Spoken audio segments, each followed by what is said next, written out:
Hi guys, আমি ব্রহ্মচারী। আজ আপনাদের যে জায়গাটা দর্শন করাতে নিয়ে এসেছি সেটা হচ্ছে শনি সিগনাপুর। শনি মহারাজের এই মন্দির সারা ভারতবর্ষে একটাই আছে। আজ আমি আপনাদের এটা দর্শন করাতে নিয়ে এসেছি। এর ভেতরে ক্যামেরা অ্যালাউ থাকলে মূল ঠাকুরের ফটো তোলা যায় না, তাই জন্য আপনাদের বাইরে থেকেই দর্শন করাচ্ছি।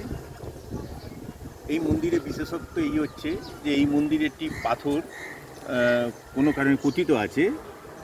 আদিতে এই পাথর জলের মাধ্যমে ভেসে এসেছিল এবং এক ব্যক্তি স্বপ্নাদেশের মাধ্যমে এই পাথরকে এখানে প্রতিষ্ঠা করে।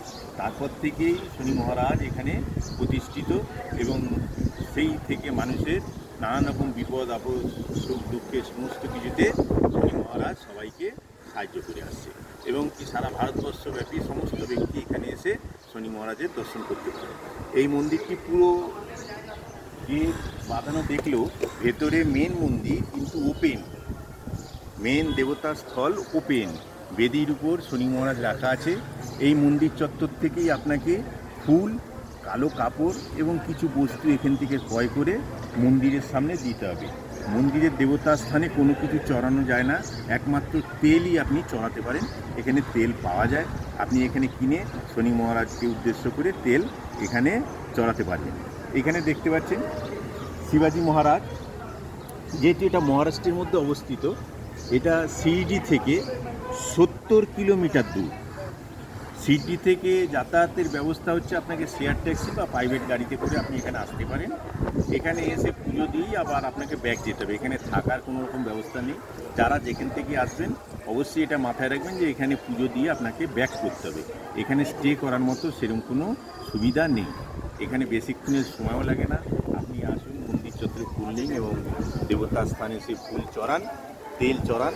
এখানে মেন মূল হচ্ছে মিশিয়ে হয় যেটা তেল দিয়ে, এই তেলের পুজো আপনি করে এখান থেকে আপনি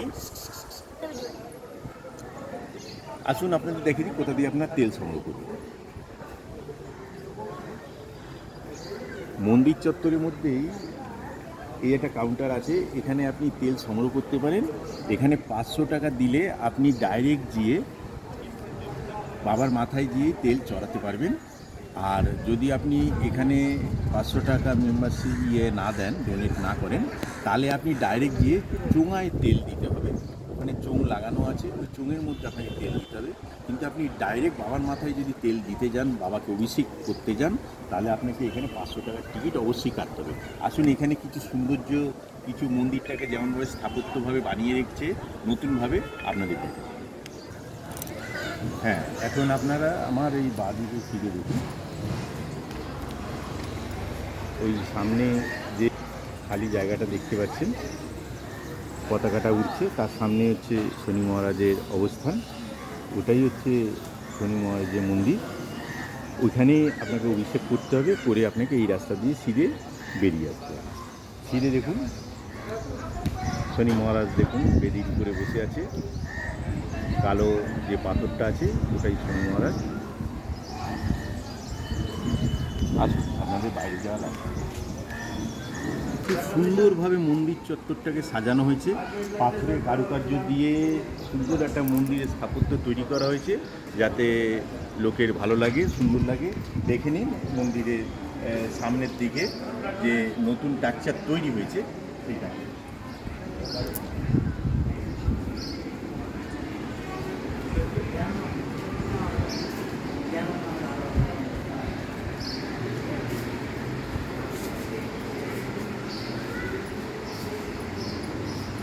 এখানে একটু জলের প্রবলেম আছে, এই জন্য এখানে পুকুর বানানো আছে।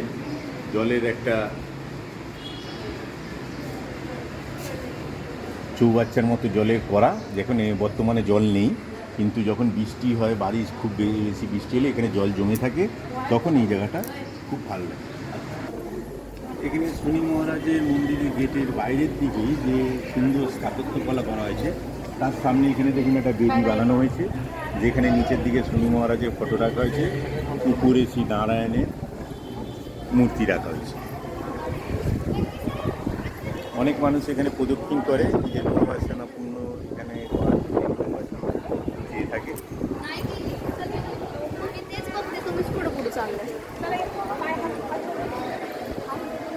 এগুলো সবই নতুনভাবে তৈরি। একটা জিনিস সবাইকে আগে থেকে বলে রাখবো, যারা এখানে পুজো দিতে আসবে, যারা এই মন্দিরে আসবে, অবশ্যই তারা যারা শেয়ার গাড়িতে আসে বা ইয়েতে আসে, পার্কিংয়ের কাছে কোনো বস্তু কিনবেন না। আপনারা মন্দির পরিসরে এসেই মন্দির পরিসরের বাদিকেই সমস্ত কিছু পাওয়া যায়, আপনারা ওখান থেকে নেবেন, সস্তায় পাবেন এবং ন্যায্য দামে পাবেন। আপনার যদি পার্কিং বা বাইরের সাইড থেকে কোনো কিছু নেন, ফুল বা অন্য সামগ্রী, তো আপনার কাছে অনেক টাকা ডিমান্ড করতে পারেন। তাই চেষ্টা করবেন মন্দিরের আশেপাশ থেকেই আপনি এগুলো কিনবেন।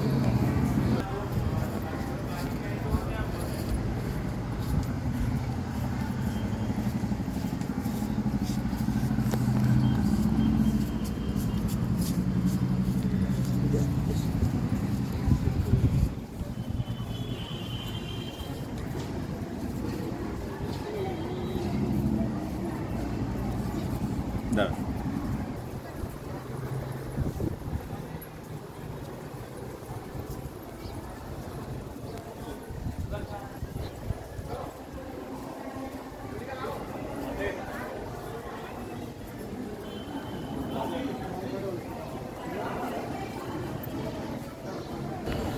তো গাইস, কেমন লাগলো আমার এই সানি সিগনাপুর দর্শন?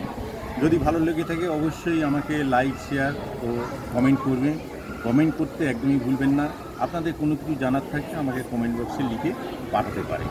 অবশ্যই আমার বেল আইকন টিপে আমার চ্যানেলকে সাবস্ক্রাইব করে আমার চ্যানেলের বেল আইকনে অবশ্যই টিপ দেবেন, যাতে আমি আরও ভালো ভালো ভিউজ আপনাদের পাঠাতে পারি, আরও কিছু জানাতে পারি।